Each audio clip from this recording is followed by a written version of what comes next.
லைஃப்ல நம்மளுக்கு நாமளே சூனியம் வச்சுக்கிறதும் பாஸ்போர்ட் எடுக்கிறதும் ஒண்ணு. ஏன் அப்படி சொல்றேன் அப்படின்னா,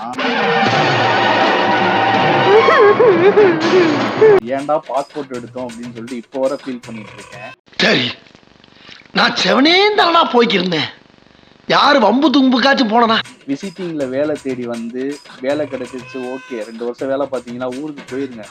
ஆனா 2வது டைம் மட்டும் விசா ரினியூவல் பண்ணிட்டு வேலை பார்க்கணும்னு நினைச்சீங்க, டப்பர் அடலுக்கு எதிர்த்துறேன். என்னடா மரத்துல கம்பளி பூச்சி ஏற மாதிரி ஏற முடியல சார். யாருனாலையும் தடுக்க முடியாது. நம்மள வந்து முடிச்சு விட்டுருவானுங்க. நீங்களே விட்டுட்டு போகணும் அப்படின்னு நினைச்சாலும் இந்த ஊர் வந்து உங்களுக்கு விடாது. ஊத்துக்கடா மஞ்சள் தண்ணிய தலைய சிலுப்பறவன தலைய எடுத்துரு.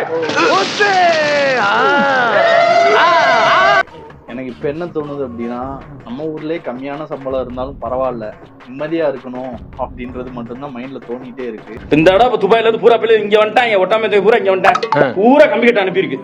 கம்பி மொத்தம் சூப்பரா இருக்கும்.